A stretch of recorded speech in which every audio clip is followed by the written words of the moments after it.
La peur secrète, féminine, que personne n'a jamais osé discuter. La psychologie sombre de Spinoza, enfin révélée. Bonjour à vous tous et merci d'être là en ce moment précis. Avant de commencer, j'ai une question pour vous. D'où regardez-vous en ce moment? Quel pays, quelle ville? Et surtout, à quelle heure vous êtes-vous assis pour regarder cette vidéo? Prenez un moment pour me le dire dans les commentaires. Pourquoi? Parce que j'aime savoir qui sont les personnes courageuses suffisamment pour explorer les vérités que d'autres refusent de voir. Si vous aimez les histoires inspirantes, les vidéos qui vous forcent à penser différemment, les contenus qui dérangent confortablement votre vision du monde, je vous demande maintenant, n'oubliez pas de vous abonner à la chaîne pour ne rien manquer. Cet engagement m'aide énormément à continuer à créer ce type de contenu profond. Et si vous regardez sur votre téléphone, ce serait fantastique si vous pouviez hyper cette vidéo, partagez-la avec quelqu'un qui en a besoin. Croyez-moi, cela fait une énorme différence pour que nous touchions plus de personnes. Maintenant, parlons de quelque chose que personne ne discute vraiment, quelque chose d'aussi profond qu'il est troublant, quelque chose qui vit dans l'obscurité de la psychologie féminine, attendant patiemment que quelqu'un ose l'exposer à la lumière. Une vérité qui hante silencieusement. Existe-t-il une peur que vous portez, une peur si profonde, si enracinée, que vous ne pouvez même pas la nommer complètement? Une peur qui se manifeste dans vos choix, dans vos relations, dans votre carrière, mais que vous n'avoueriez jamais à voix haute. Pour les femmes, cette peur existe, elle est réelle, et elle est beaucoup plus puissante que la plupart ne le réalisent. Imaginez ceci, vous vous regardez dans le miroir, vous êtes compétente, vous avez réussi professionnellement, peut-être que vous gagnez bien votre vie, peut-être que vous êtes indépendante, autonome, libre, mais même avec tout cela, il y a quelque chose qui vous obsède. C'est ce petit doute qui whisper dans votre esprit. Et si je n'étais pas suffisant? Et si celui qui devrait m'aimer me trouvait insignifiante? Et si, au-delà de ma carrière, de mon intelligence, de ma force, j'étais dispensable?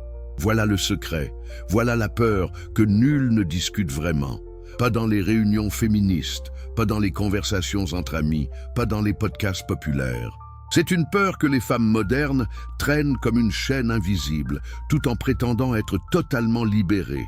Et vous savez qui comprend vraiment cette peur? Un homme mort, il y a plus de 300 ans.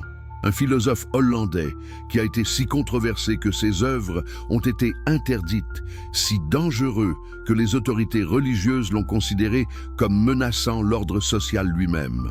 Spinoza, la clé de Spinoza pour comprendre l'âme féminine. Spinoza n'a pas écrit spécifiquement sur les femmes, c'est peut-être là que réside son génie. En construisant sa philosophie sur les concepts de pouvoir, de désir, d'émotion et de déterminisme, il a involontairement créé la clé pour comprendre la psychologie féminine de manière plus profonde que n'importe quel psychologue contemporain ne pourrait le faire. Pensez à ceci, Spinoza a rejeté l'idée que les émotions soient des défaillances morales. Il a rejeté l'idée que la raison et l'émotion sont opposées. À la place, il a proposé quelque chose de révolutionnaire.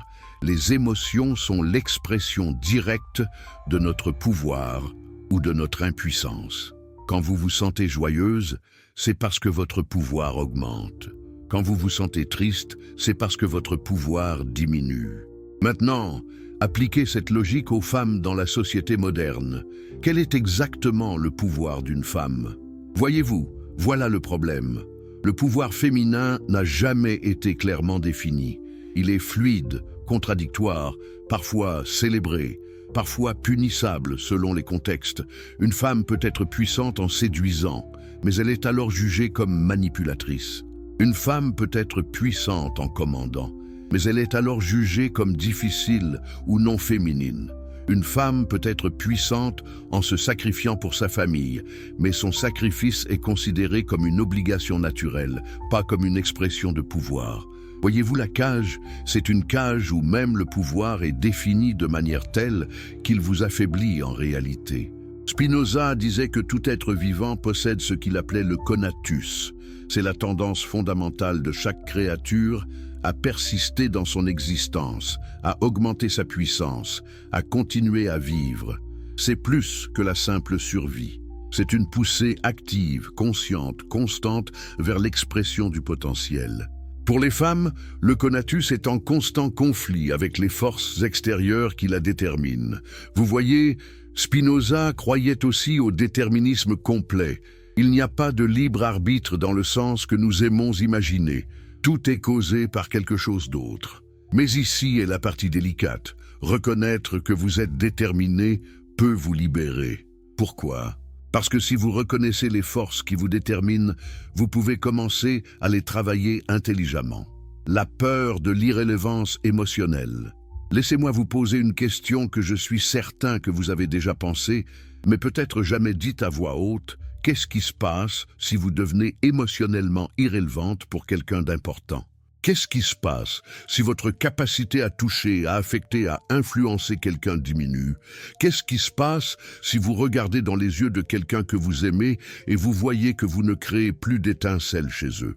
C'est terrifiant, n'est-ce pas? Pas seulement pour l'amour romantique, mais dans tous les contextes. Une mère qui réalise que ses enfants ne la nécessitent plus. Une femme qui découvre qu'elle peut être remplacée par quelqu'un de plus jeune, plus attrayant, plus intéressant. Une professionnelle qui constate que ses idées ne font plus impression sur personne. Spinoza appellerait cela une diminution du conatus. C'est le moment où votre capacité à affecter le monde diminue, où vous réalisez que vos actions ne produisent plus les effets que vous désiriez. Et quand le conatus diminue, la peur s'intensifie. Maintenant, voici ce que personne ne veut dire ouvertement. Une grande partie du pouvoir féminin, historiquement et même aujourd'hui, vient de la capacité à affecter le désir. La capacité à être désirée, à attirer, à séduire. C'est pourquoi tant de femmes, même celles qui nieraient fiercément cette idée, vivent dans une peur silencieuse du vieillissement, de la perte d'attractivité, de devenir invisible. Ce n'est pas une faiblesse psychologique. C'est la réaction rationnelle à un système où votre valeur a été historiquement liée à votre capacité à générer du désir chez les autres. Spinoza comprendrait cela mieux que quiconque. Il ne jugerait pas les femmes pour cette peur. Il dirait simplement « Voilà ce qui arrive quand vous êtes conditionné à croire que votre pouvoir vient principalement d'une source externe. » Pensez au pouvoir de la séduction pour un instant. Quand une femme sait qu'elle peut séduire quelqu'un, quand elle regarde dans les yeux d'un homme et voit le désir y brûler, c'est dans ce moment précis qu'elle se sent vraiment vivante. C'est le moment où son conatus atteint un pic. Elle sent que son existence importe. Ses actions produisent des effets puissants. Elle peut influencer le monde autour d'elle. Mais voilà le piège. C'est un pouvoir extrêmement fragile. Il est basé sur des facteurs que vous ne contrôlez pas vraiment. L'âge change, le corps change, la biologie change, les préférences des autres changent. Et un jour, vous regardez dans le miroir et vous réalisez que vous ne pouvez plus générer cet effet que vous aviez autrefois. Le conatus s'effondre, et avec lui, une partie essentielle de qui vous croyez être disparaît. L'illusion de la liberté moderne. La modernité a vendu aux femmes une promesse. Elle a dit « Vous êtes maintenant libre, vous pouvez être n'importe quoi, vous pouvez avoir une carrière, vous pouvez être indépendante, vous pouvez rejeter les rôles traditionnels. » Vous pouvez définir votre propre destinée. C'est une promesse magnifique et c'est aussi une illusion complète. Pourquoi? Parce que Spinoza nous montre quelque chose que la plupart des gens refusent d'accepter. La liberté absolue n'existe pas. Nous sommes tous déterminés par des causes extérieures. Vos gènes vous déterminent. Votre histoire vous détermine. Votre culture vous détermine. Les circonstances économiques vous déterminent. Les attentes sociales vous déterminent. Quand vous comprenez cela vraiment, quand vous l'acceptez profondément, cela crée une anxiété primaire. Pourquoi? Parce que si vous n'êtes pas libre, comment pouvez-vous garantir que vos choix vous mèneront où vous voulez aller? Comment pouvez-vous être certaine que les sacrifices que vous faites maintenant produiront les fruits que vous espérez dans le futur? Prenez une femme moderne typique. Elle a peut-être sacrifié sa vie personnelle pour une carrière. Elle a peut-être remis le mariage, les enfants, les relations profondes. Pourquoi? Parce qu'on lui a dit que d'abord la carrière, d'abord l'indépendance, d'abord elle-même. Mais maintenant, elle se demande « Et si j'ai fait le mauvais choix? Et si j'aurais dû équilibrer les choses différemment? Et si c'est maintenant trop tard, ou prenez une autre femme, elle a suivi le chemin traditionnel, elle a eu des enfants, elle a construit sa vie autour de sa famille. Mais maintenant, elle se demande, ai-je gaspillé mon potentiel? Aurais-je pu être quelque chose de plus? Et qui suis-je sans cette identité de mère maintenant que mes enfants grandissent? Voilà le déterminisme en action. Ces femmes n'avaient jamais vraiment le choix dans le sens absolu. Elles ont toujours été déterminées par les forces culturelles, biologiques, sociales et psychologiques qui les entouraient. Mais accepter cela crée une anxiété existentielle. C'est une anxiété que personne ne veut vraiment explorer. Et voici où cela devient vraiment sombre. Pendant que les femmes sont confrontées à ce déterminisme, elles sont toujours tenues responsables de leurs résultats. Vous voyez l'injustice? Vous êtes déterminé par des forces au-delà de votre contrôle, mais vous êtes jugé comme si vous aviez le contrôle absolu. Vous êtes responsable de vos succès et de vos échecs, même si vous n'aviez jamais vraiment le choix. Une femme qui a une carrière réussie mais pas d'enfant, elle est jugée d'avoir sacrifié l'amour pour le succès. Une femme qui a une belle famille mais qui a quitté sa carrière, elle est jugée d'avoir gaspillé son potentiel. Une femme qui a tout, eh bien, personne ne croit vraiment qu'elle a tout parce qu'elle doit faire des compromis quelque part. Le résultat est une peur chronique. Une peur que vous n'aviez pas vraiment le choix, mais que vous serez jugé comme si vous en aviez eu un. C'est le prix de la promesse fausse de liberté moderne. La validation comme énergie vitale. Passons maintenant à quelque chose de tellement important, tellement fondamental, que c'est presque gênant de l'articuler clairement. Parlons de la validation. On dit aux femmes qu'elles ne devraient pas avoir besoin de validation des autres, qu'elles devraient être auto-validées, qu'elles devraient construire leur estime de soi de l'intérieur. C'est une belle idée théorique, et c'est aussi fondamentalement faux. Vous voyez, Spinoza comprenait quelque chose d'important sur la nature humaine. Il comprenait que nous sommes des créatures sociales. Nous existons en relation avec les autres. Et notre capacité à agir, notre puissance, est directement liée à notre capacité à affecter les autres et à être affecté par eux. Pense à cela. Depuis la naissance, vous êtes conditionné pour croire que votre valeur vient de comment les autres vous perçoivent. Vos parents vous félicitaient, vous aimaient plus quand vous faisiez ce qu'ils voulaient. À l'école, votre valeur était déterminée par des notes, par la popularité, par l'approbation des enseignants. À l'âge adulte, votre valeur professionnelle est déterminée par les promotions, les compliments, la reconnaissance. Et dans le domaine romantique et sexuel, votre valeur est validée par le regard d'un homme, par son désir, par son affection, par son engagement. C'est un système qui vous a été construit dans les cellules de votre cerveau avant même que vous puissiez protester. Vous ne pouvez pas simplement rejeter cela. Vous ne pouvez pas simplement décider un jour « Oh, à partir de maintenant, je vais ignorer ce que les autres pensent de moi. » Ce n'est pas ainsi que fonctionne le cerveau humain.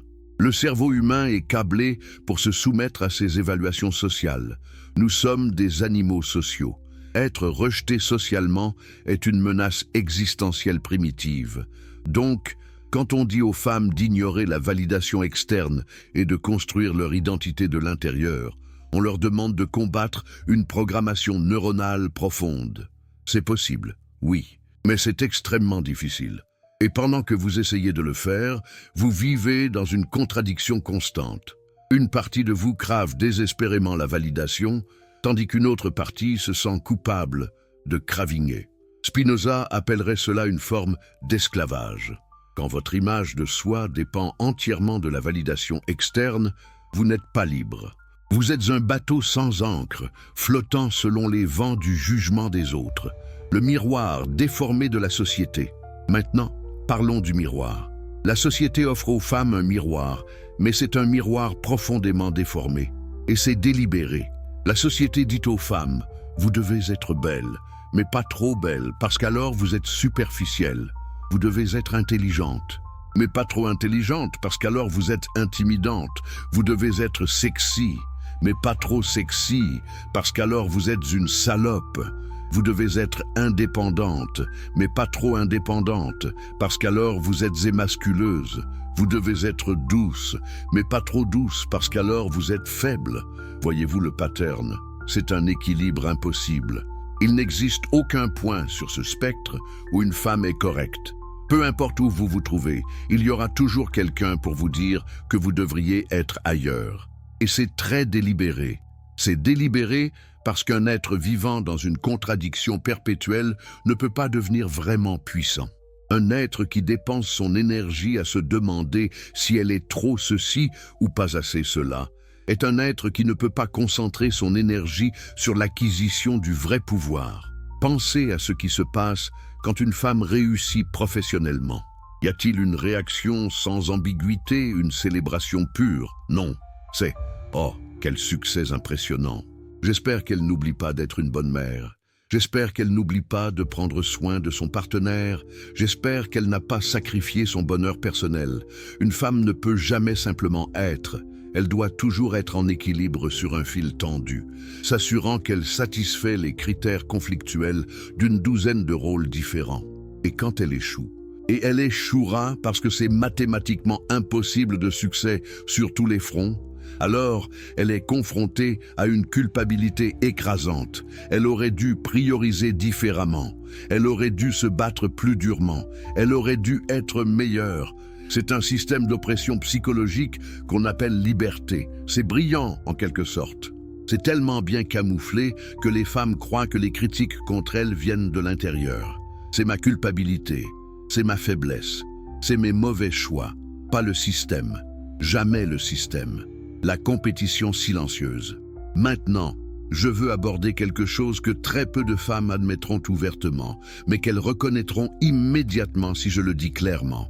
Il existe une compétition silencieuse, mais féroce entre les femmes, pour le pouvoir, pour le statut, pour le désir, pour la validation. Cette compétition n'est jamais nommée. Elle est rarement admise. Elle est déguisée en amitié, en soutien, en solidarité féminine. Mais elle est là constamment sous la surface de presque chaque interaction entre femmes. Deux femmes se rencontrent à une fête. Elles se sourient, elles s'embrassent, elles disent qu'elles sont heureuses de se voir. Mais ce qui se passe réellement, les deux femmes font une évaluation rapide. Qui a l'air meilleur ce soir? Qui porte la robe la plus flatteuse? Qui est avec le meilleur partenaire? Qui a un statut social plus élevé?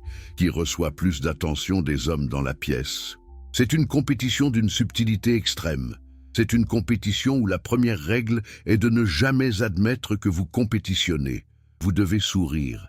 Vous devez être gentille. Vous devez prétendre que vous êtes heureuse pour le succès de l'autre femme, même si vous êtes secrètement jalouse ou satisfaite d'être meilleure qu'elle. Pourquoi?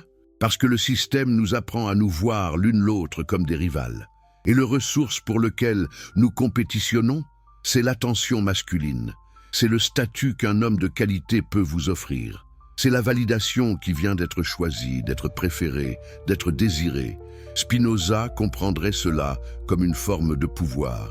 Et il verrait que dans ce système, les femmes fragmentent leur propre pouvoir en compétitionnant les unes contre les autres au lieu de s'unir.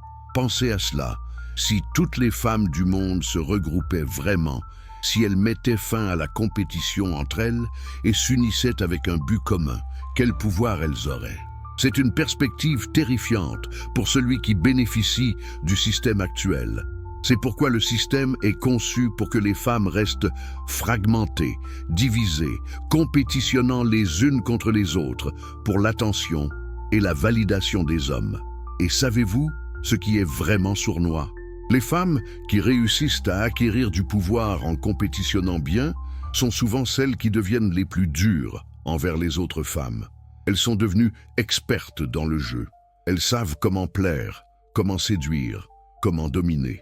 Et au lieu d'aider d'autres femmes à acquérir ce même pouvoir, elles les rabaissent souvent, elles sabotagent, elles rivalisent encore plus durement. C'est le système qui s'auto-perpétue. Les femmes qui gagnent font ce qu'elles peuvent pour rester au sommet, ce qui signifie écraser les autres femmes qui pourraient les dépasser. La dépendance de validation. Maintenant, permettez-moi de creuser plus profondément dans quelque chose de vraiment troublant. Il y a une dépendance à la validation que beaucoup de femmes développent. C'est presque une addiction. Vous savez comment fonctionne une addiction? Votre cerveau reçoit une substance ou une stimulation qui crée une libération de dopamine.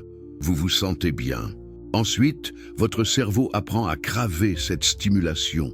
Chaque fois que vous êtes dans une situation où vous pourriez obtenir cette stimulation, votre corps entier se tend en anticipation.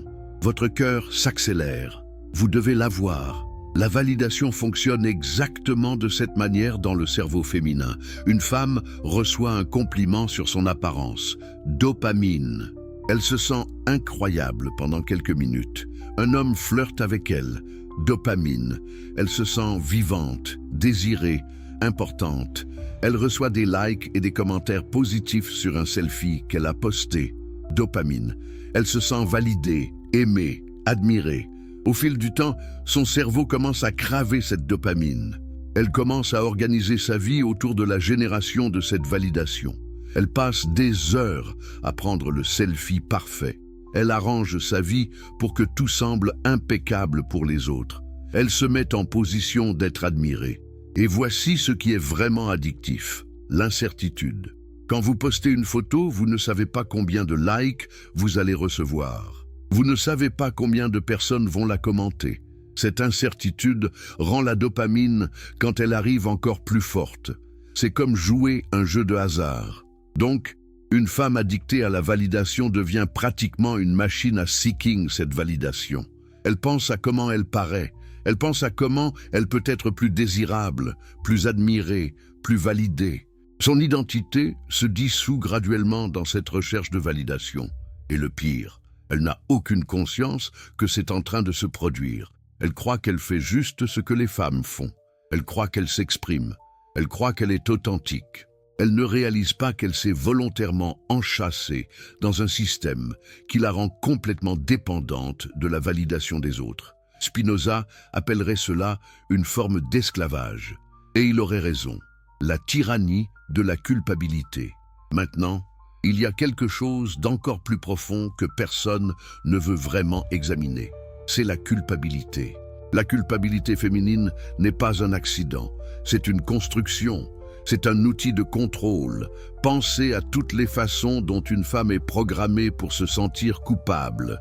Elle se sent coupable si elle aspire à une carrière, parce que cela signifie qu'elle néglige potentiellement sa famille. Elle se sent coupable si elle aspire à une famille, parce que cela signifie qu'elle pourrait gaspiller son potentiel professionnel.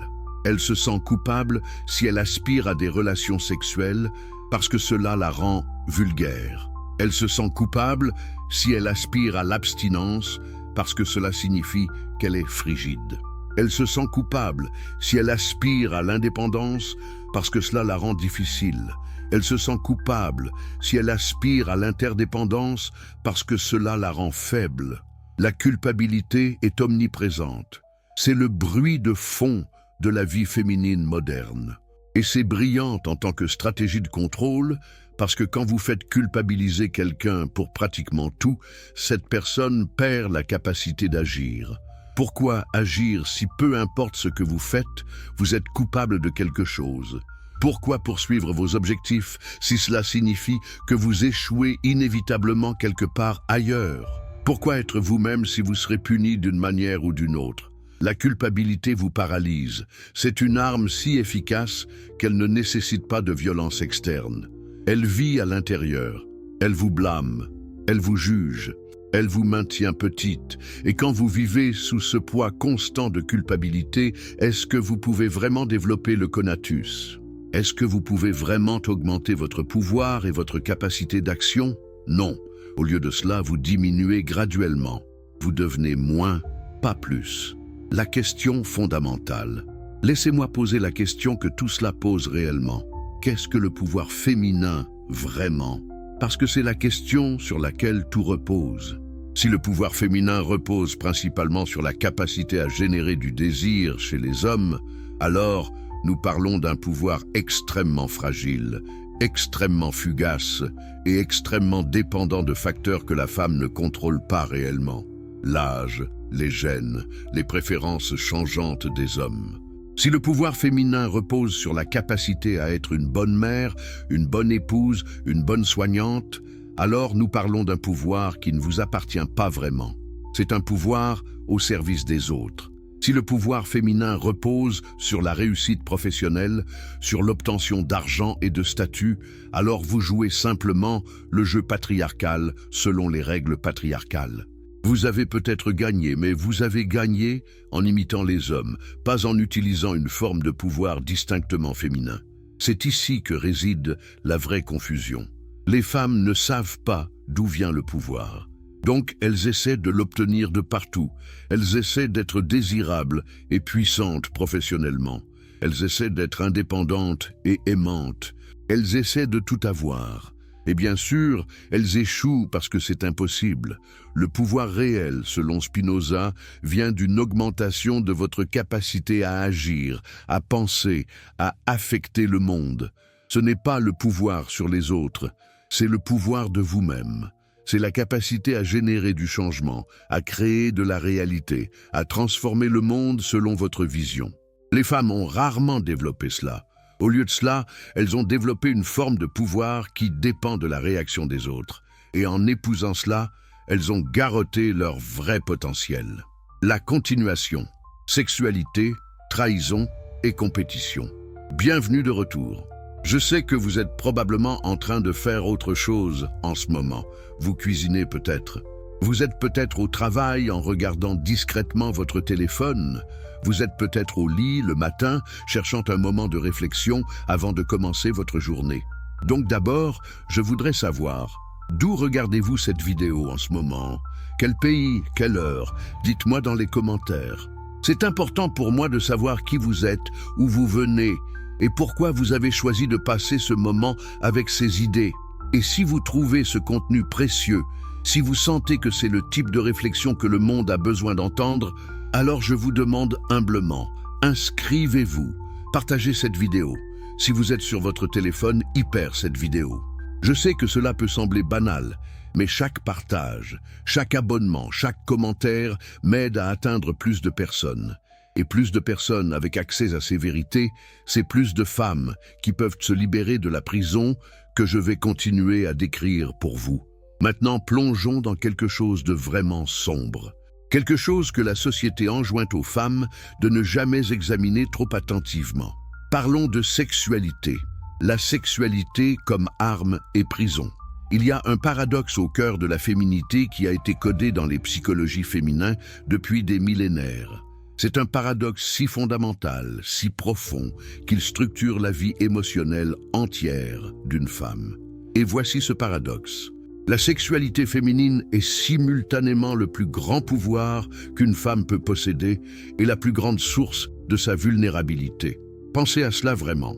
Quand une femme utilise sa sexualité, quand elle la déploie consciemment, quand elle comprend les codes et les signaux et sait exactement comment générer du désir, elle détient un pouvoir extraordinaire. Elle peut faire bouger les montagnes, elle peut faire des hommes forts se comporter comme des enfants, elle peut capturer l'attention, la loyauté, les ressources. Elle peut, dans un moment, basculer entièrement la trajectoire de sa vie en utilisant cette arme. Mais voilà le problème. C'est une arme si elle l'utilise, mais c'est aussi la raison pour laquelle elle peut être utilisée. C'est une arme tellement puissante qu'elle effraie profondément le système patriarcal. Et quand un système a peur de quelque chose, il le contrôle, il le réprime, il l'enferme dans la culpabilité. Pensez à la culpabilité qui a été historiquement attachée à la sexualité féminine. Vous pouvez retracer cela à travers les religions, à travers l'histoire, à travers la culture. Ève qui a tenté Adam avec son corps, la femme comme tentation du diable, la femme chaste et pure versus la femme vile et sexuelle. Il y a une division complète, un dualisme impossible qui a été créé autour de la sexualité féminine. Une femme qui exprime sa sexualité est immédiatement catégorisée. Soit elle est une sainte, soit elle est une salope. Il n'y a pas de milieu, il n'y a pas de complexité. Il n'y a pas de possibilité pour une femme d'être simplement un être sexuel normal, avec des désirs, avec une agentivité, avec la capacité de choisir et penser à ce qui se passe en conséquence.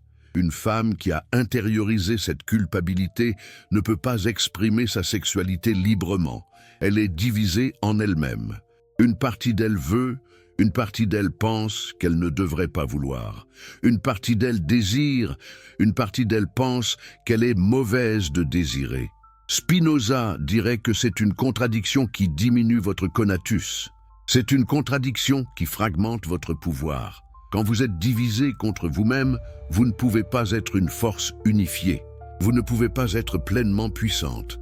Mais attendez, il y a pire, parce que la société, tout en culpabilisant la sexualité féminine, la capitalise aussi. Elle crée une industrie entière autour de la sexualité féminine. Le maquillage, la mode, les plastiques, les régimes, la cosmétologie. Tout cela est construit autour de la génération de la sexualité féminine, de la rendre désirable, de la rendre vendable. Donc une femme est culpabilisée pour avoir de la sexualité. Mais elle est aussi attendue de travailler constamment pour la rendre plus attrayante, plus désirable, plus commercialisable. C'est une manipulation exquise, c'est une cage qui est déguisée en liberté. Pensez à une femme moderne typique. Elle est peut-être passée par la puberté et on lui a dit que sa sexualité est dangereuse. Elle doit se couvrir, elle doit faire attention, elle doit ne pas mettre les hommes en tentation.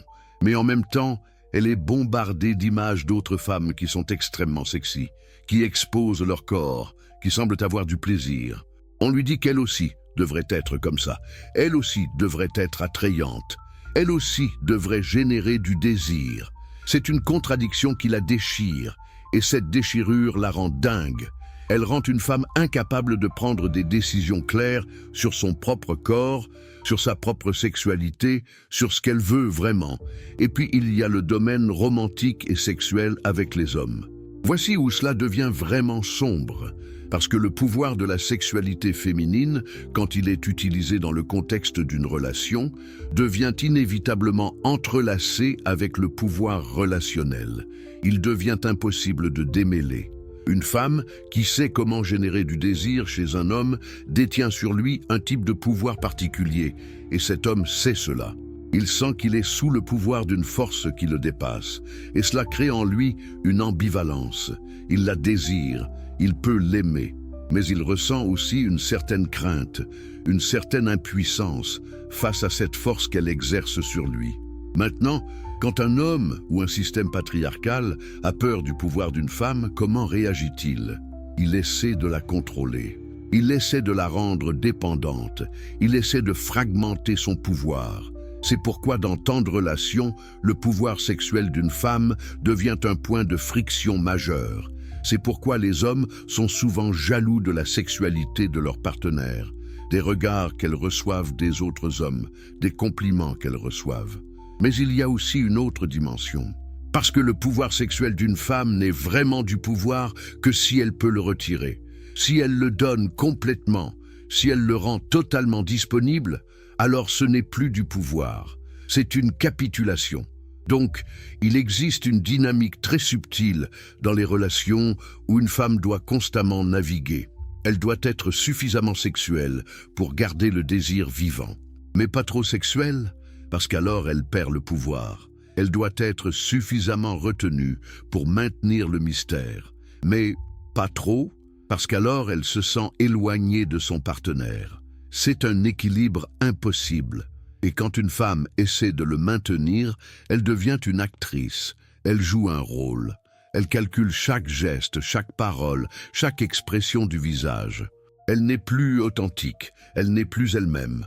Elle s'est transformée en une version de soi conçue pour maintenir le pouvoir sur quelqu'un d'autre. Et Spinoza aurait dit que c'est une forme d'esclavage émotionnel. Parce que quand vous organisez votre comportement autour du maintien du pouvoir sur quelqu'un d'autre, vous n'êtes pas libre. Vous êtes une esclave de cette dynamique. Vous êtes entièrement déterminé par la nécessité de maintenir ce pouvoir, la culpabilité sexuelle profonde. Maintenant, allons plus profondément dans la culpabilité, parce que c'est vraiment où le vrai dommage est fait. La culpabilité sexuelle chez les femmes n'est pas accidentelle. C'est structuré, c'est enseigné, c'est inculqué dès l'enfance par la religion, par les parents, par la culture, par chaque message subtil qu'une femme reçoit sur son corps et son sexe. Pensez au moment où une fille commence à développer une sexualité. Généralement, c'est autour de la puberté. C'est un moment de transformation. C'est un moment où quelque chose s'éveille en elle. Et comment est ce moment traité? Généralement, avec gêne, avec un certain degré de honte. Une fille commence à avoir des sentiments sexuels, où elle devient attrayante pour les garçons. Et immédiatement, elle reçoit des messages qu'elle doit faire attention, qu'elle doit se couvrir, qu'elle ne doit pas être trop séductrice, qu'elle serait responsable si quelqu'un était attiré par elle de manière inappropriée. Attendez, relisez cela. Une enfant reçoit le message que si un adulte la regarde de manière inappropriée, c'est de sa faute, parce qu'elle a un corps qui est devenu attrayant.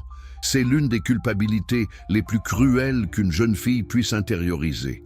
Et elle le fait profondément. Donc dès le départ, une femme apprend à se sentir coupable d'avoir un corps. Elle apprend à se sentir coupable de générer du désir.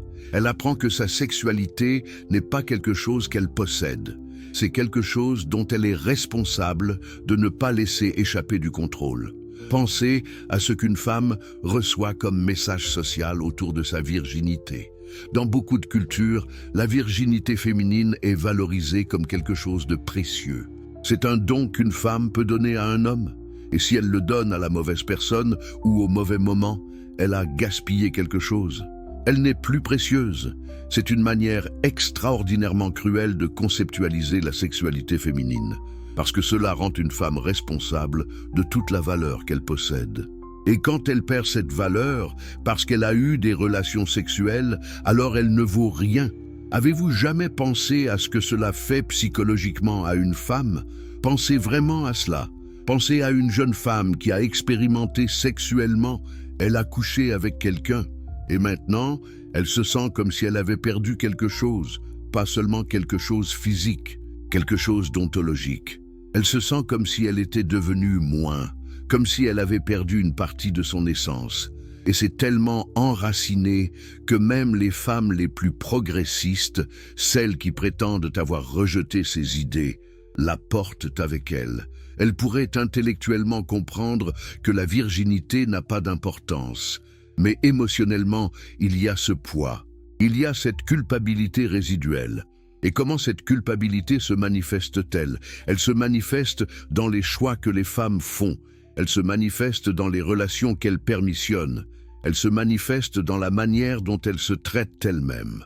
Une femme qui porte la culpabilité profonde de sa sexualité va souvent dans une direction ou l'autre. Soit elle la réprime complètement et devient frigide, déconnectée de son corps, incapable de jouir. Soit elle l'exagère, elle cherche des relations sexuelles obsessionnellement, comme si elle essayait de prouver quelque chose ou de se guérir d'une blessure. Aucun de ces deux n'est l'expression libre d'une femme intégrée qui a une relation saine avec sa propre sexualité.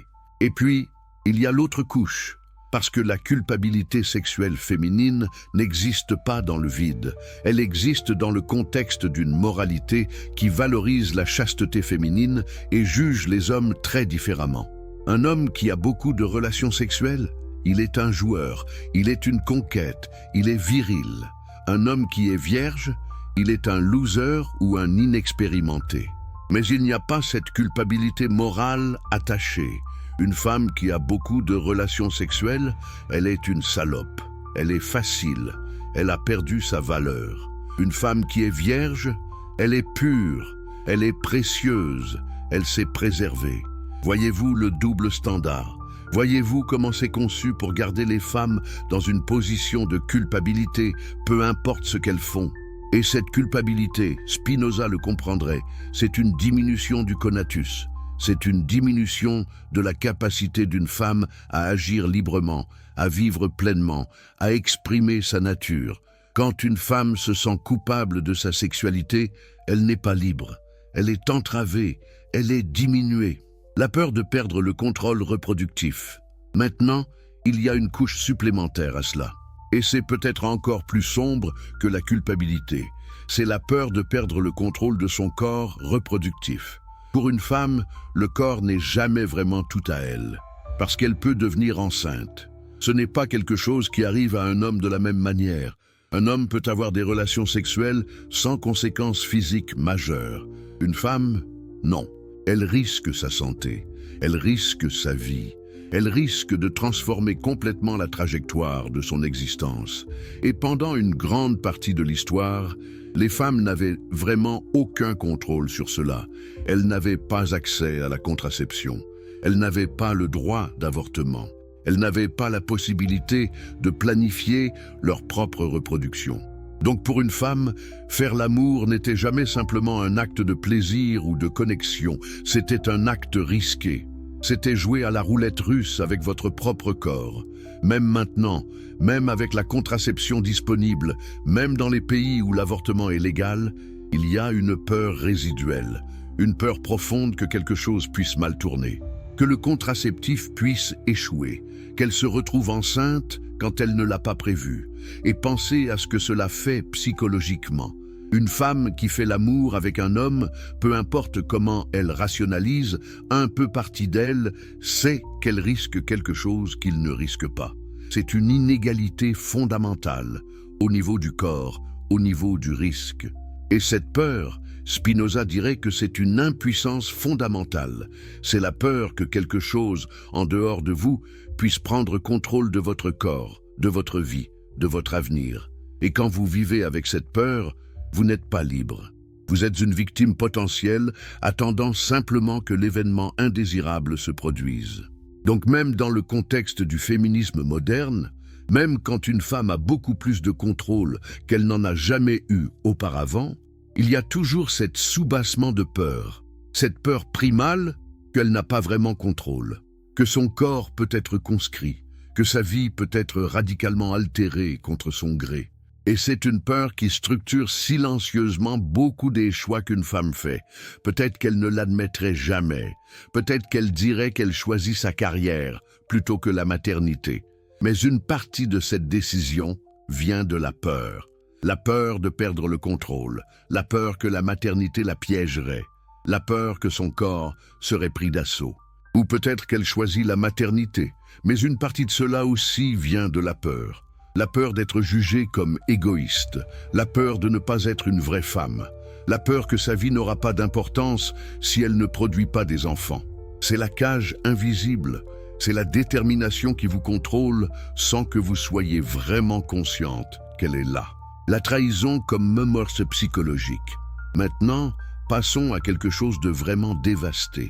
Passons à la trahison. Parce que pour une femme, la trahison romantique n'est pas simplement un événement émotionnel douloureux. C'est une forme de mort psychologique. Pensez à une femme dans une relation. Elle s'est donnée, et je veux dire vraiment donnée. Elle a investi son énergie. Elle a vulnéré. Elle a fait confiance. Elle a cru à un récit qu'elle et son partenaire construisaient ensemble. Et puis, elle découvre qu'elle a été trompée, que son partenaire avait une relation cachée, qu'il la mentait, qu'il était capable de la regarder dans les yeux et de mentir. Qu'est-ce qui arrive à une femme quand cela arrive? D'abord, il y a la blessure évidente, la douleur de savoir qu'elle n'était pas assez pour garder la loyauté de quelqu'un qu'elle aimait. Il y a la jalousie, il y a la colère, il y a le sentiment de trahison. Mais il y a quelque chose d'encore pire. Il y a l'effondrement du monde. Parce que beaucoup de femmes, consciemment ou inconsciemment, construisent leur sens de la réalité autour du regard de leur partenaire. Il est leur miroir. Il est la personne qui les valide. Il est le monde par lequel elles se comprennent. Quand ce miroir se brise, quand vous découvrez que la personne qui était censée vous connaître, vous aimer et vous désirer était en train de vous mentir, alors une partie fondamentale de votre réalité s'effondre. Spinoza dirait que c'est une diminution catastrophique du conatus. C'est un moment où vous réalisez que votre pouvoir était basé sur une illusion, qu'une grande partie de ce que vous pensiez être vrai ne l'était pas. Et puis, il y a les couches supplémentaires. Il y a la question de la culpabilité personnelle. Une femme trahie se demande souvent « Qu'ai-je fait de mal? Pourquoi n'étais-je pas suffisant ?» Y avait-il quelque chose que j'aurais pu faire différemment? Elle internalise la trahison, elle se la rend responsable, et même si intellectuellement elle sait que ce n'est pas sa faute, émotionnellement elle y demeure. C'est une culpabilité qui s'enroule autour d'elle comme une chaîne, et puis il y a le traumatisme relationnel qui persiste. Parce qu'une fois que vous avez été trahi de cette manière, une partie de vous ne peut jamais complètement faire confiance à nouveau. Vous regarderez toujours votre partenaire avec une suspicion résiduelle. Vous chercherez des signes de mensonge. Vous serez hyper vigilant. C'est un prix énorme à payer. C'est une liberté perdue. C'est une capacité à aimer pleinement qui est blessée. Mais attendez, il y a encore une autre dimension. Et celle-ci est vraiment sombre, parce que ce qui arrive souvent avec une trahison romantique, c'est que la femme devient complètement obsédée par elle. Elle ne peut pas arrêter d'y penser. Elle relit les messages. Elle cherche des preuves. Elle crée des narratives. Elle devient prisonnière de sa propre esprit. Et pourquoi? Pourquoi une femme ferait-elle cela à elle-même? C'est parce qu'elle essaie de comprendre, elle essaie de trouver du sens, elle essaie de récupérer le récit qu'elle croyait être vrai. Elle ne peut pas accepter que le monde qu'elle pensait connaître était en fait un mensonge. Donc elle retourne encore et encore, elle examine chaque détail. Elle cherche le moment exactement où les choses ont changé. Elle essaie de trouver la logique cachée derrière les mensonges de son partenaire. Elle essaie de comprendre comment elle avait pu être si aveugle, si naïve, si stupide. C'est une forme de torture psychologique qu'elle s'inflige elle-même. Et c'est un processus qui peut durer des mois, voire des années. La peur de l'abandonnabilité. Mais laissez-moi aller au cœur vraiment sombre. Le vrai meurt. Et c'est la peur de l'abandonnabilité. C'est la peur profonde qu'à tout moment, quelqu'un que vous aimez peut décider que vous ne valez pas la peine et partir. Et cette peur existe parce qu'elle repose sur une vérité. C'est vrai. À tout moment, quelqu'un peut partir. Il n'y a pas de garantie absolue. Il n'y a pas de sécurité absolue en amour. Mais la peur de cela, la peur résiduelle que vous n'êtes pas assez pour garder quelqu'un, que vous pouvez être remplacé, que vous êtes abandonné, c'est une peur qui hante beaucoup de femmes. Pensez à une femme dans une relation stable. Et même si sa relation semble bonne, même si son partenaire semble aimant et engagé, il y a probablement une petite voix dans sa tête. Une petite voix qui dit « Et s'il me quitte? Et s'il rencontre quelqu'un de meilleur? Et s'il se rend compte qu'il ne m'aime pas vraiment ?» Cette peur ne disparaît jamais complètement. Elle vit juste là, sous la surface, attendant. Et cela structure comment une femme se comporte dans la relation. Une femme qui a cette peur va souvent mettre de l'effort extraordinaire pour garder son partenaire heureux. Elle va sacrifier ses propres besoins. Elle va modifier son comportement.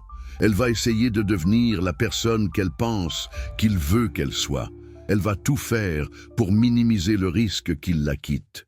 Et pensez à ce qui arrive à une femme qui y consacre cette énergie. Elle disparaît graduellement. Elle s'efface. Elle devient une version d'elle-même conçue pour plaire à quelqu'un d'autre.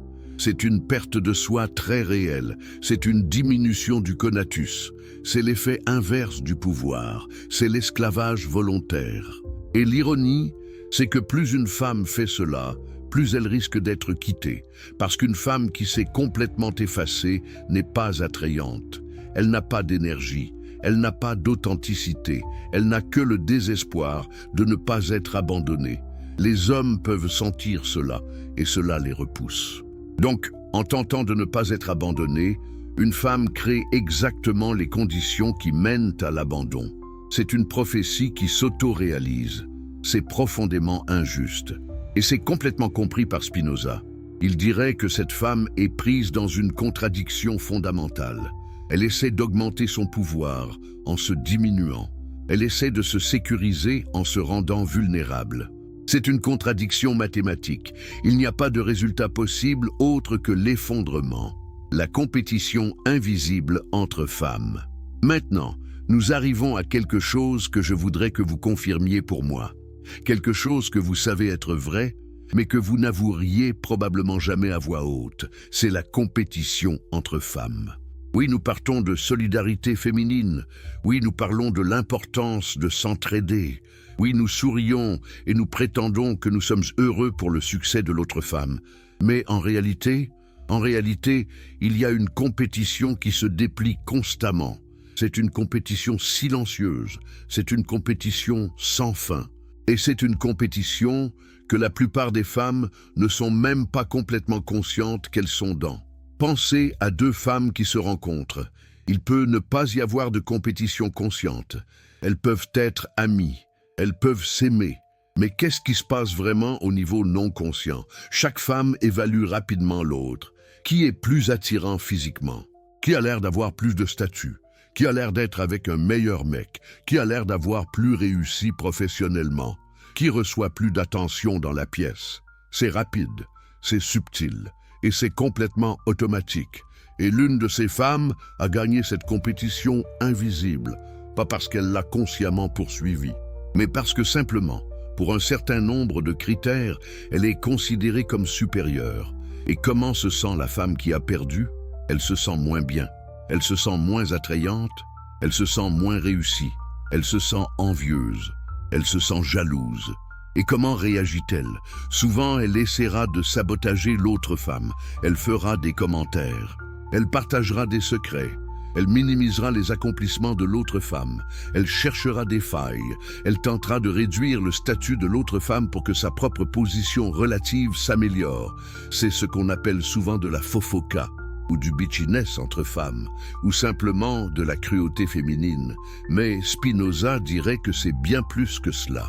C'est une expression de la peur, c'est une expression de l'impuissance.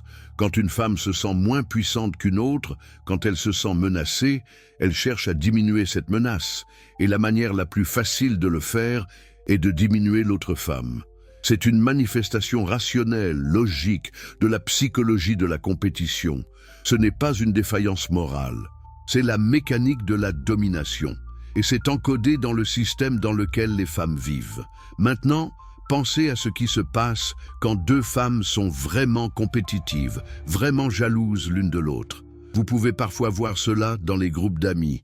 Il y a deux femmes qui semblent être en guerre l'une avec l'autre. Elles rivalisent constamment. Elles cherchent à dominer. Elles cherchent à montrer l'une à l'autre qui est supérieure.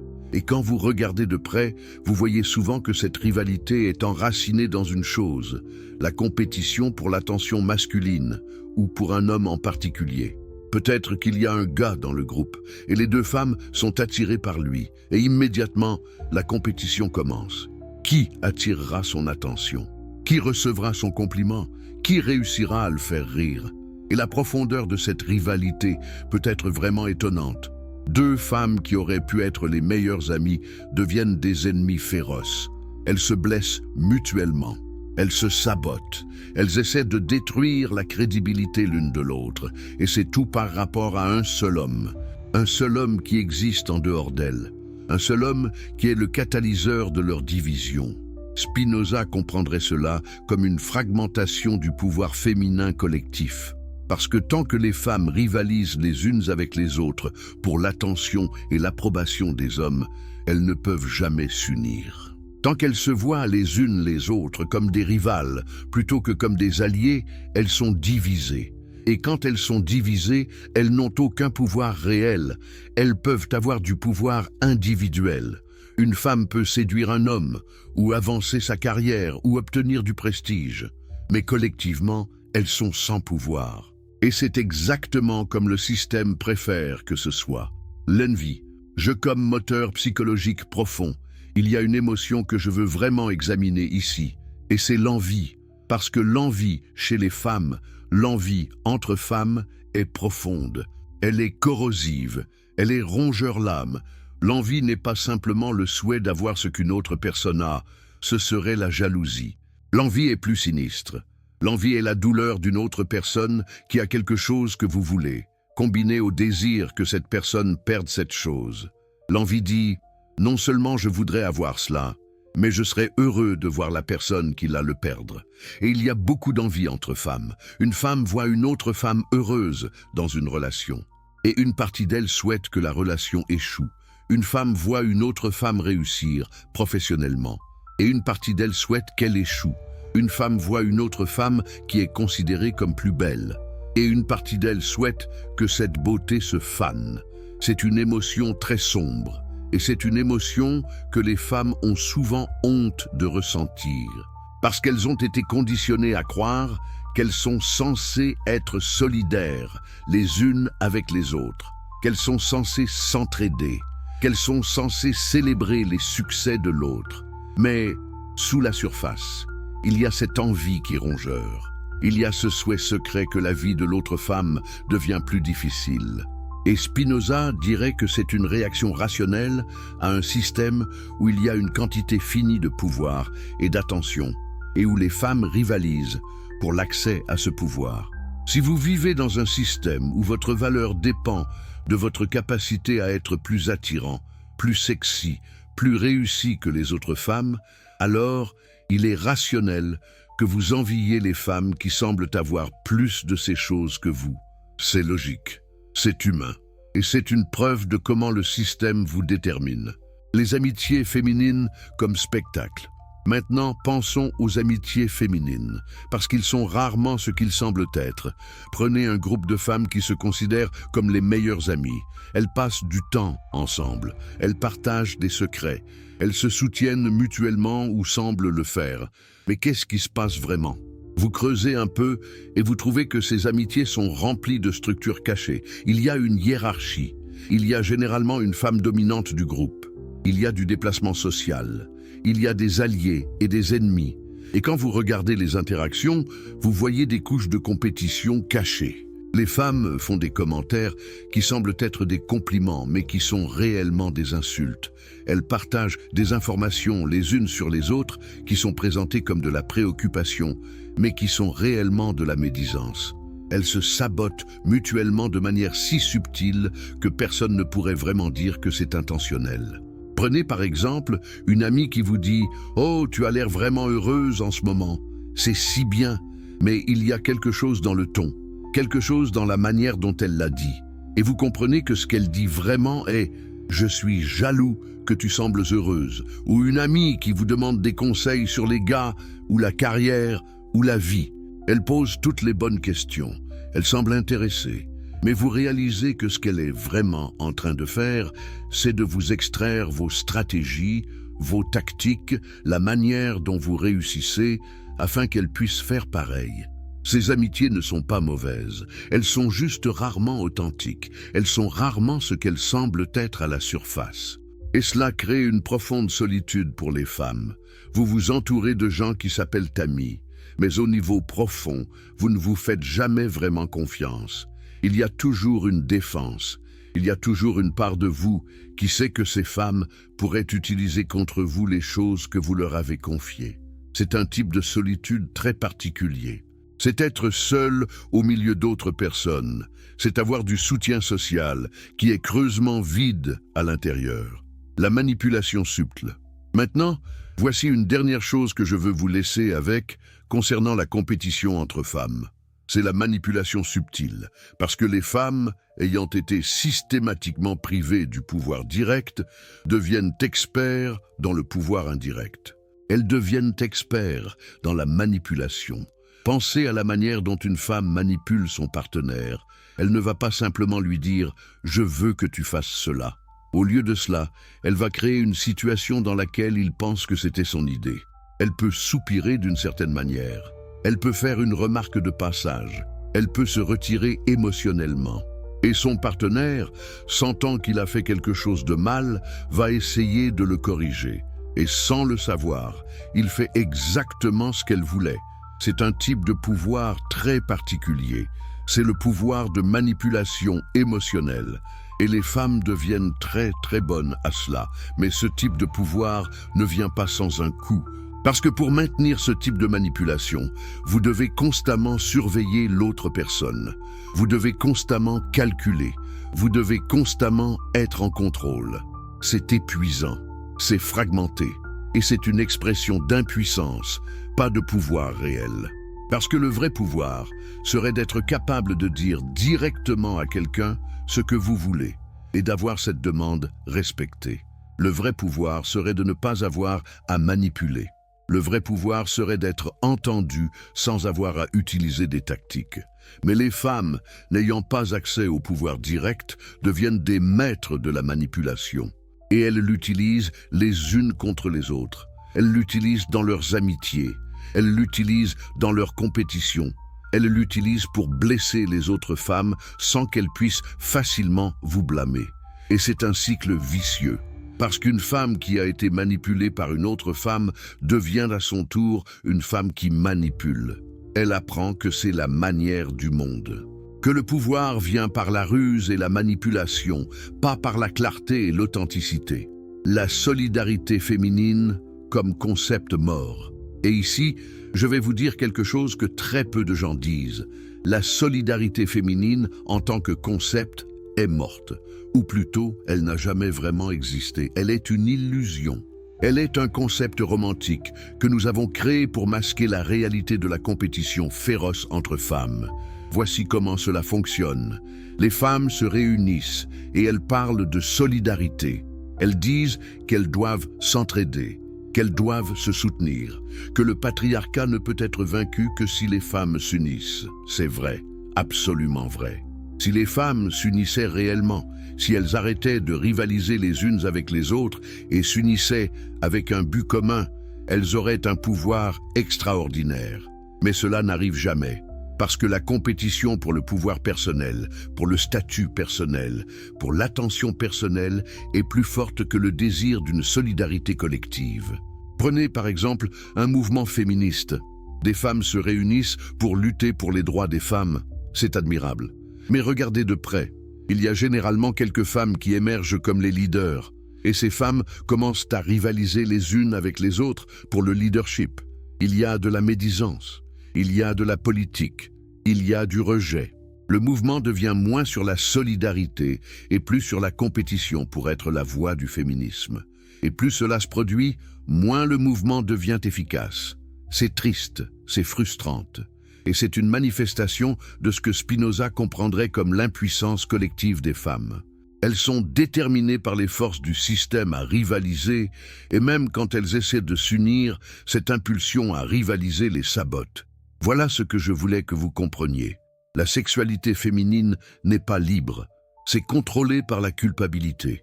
La capacité reproductive d'une femme n'est jamais complètement la sienne. C'est déterminé par des forces biologiques et sociales au-delà de son contrôle. La trahison romantique n'est pas simplement douloureuse, c'est une forme de mort psychologique. Et la compétition entre femmes n'est pas un accident, c'est une caractéristique du système. Et vous pouvez voir comment tous ces éléments interagissent, comment ils se renforcent mutuellement. Comment ils créent une situation où les femmes sont fragmentées, divisées, privées de pouvoir, même au moment où elles semblent les plus libres. Maintenant, pensez à quoi cela ressemble pour vous personnellement. Avez-vous vécu une trahison qui a changé la manière dont vous aimez? Avez-vous ressenti cette envie envers une autre femme que vous aimez? Avez-vous navigué cette compétition silencieuse dans vos amitiés? Dites-moi. Mettez-le dans les commentaires. Et si ce contenu vous a semblé utile, s'il vous a aidé à comprendre quelque chose sur vous-même ou sur le monde, partagez-la. Parlez-en avec les femmes dans votre vie, parce que plus de femmes qui comprennent ces structures, c'est un pas vers la liberté réelle. Je vous remercie de votre temps et je vous vois lors de notre prochaine exploration de cette sombre mais nécessaire psychologie.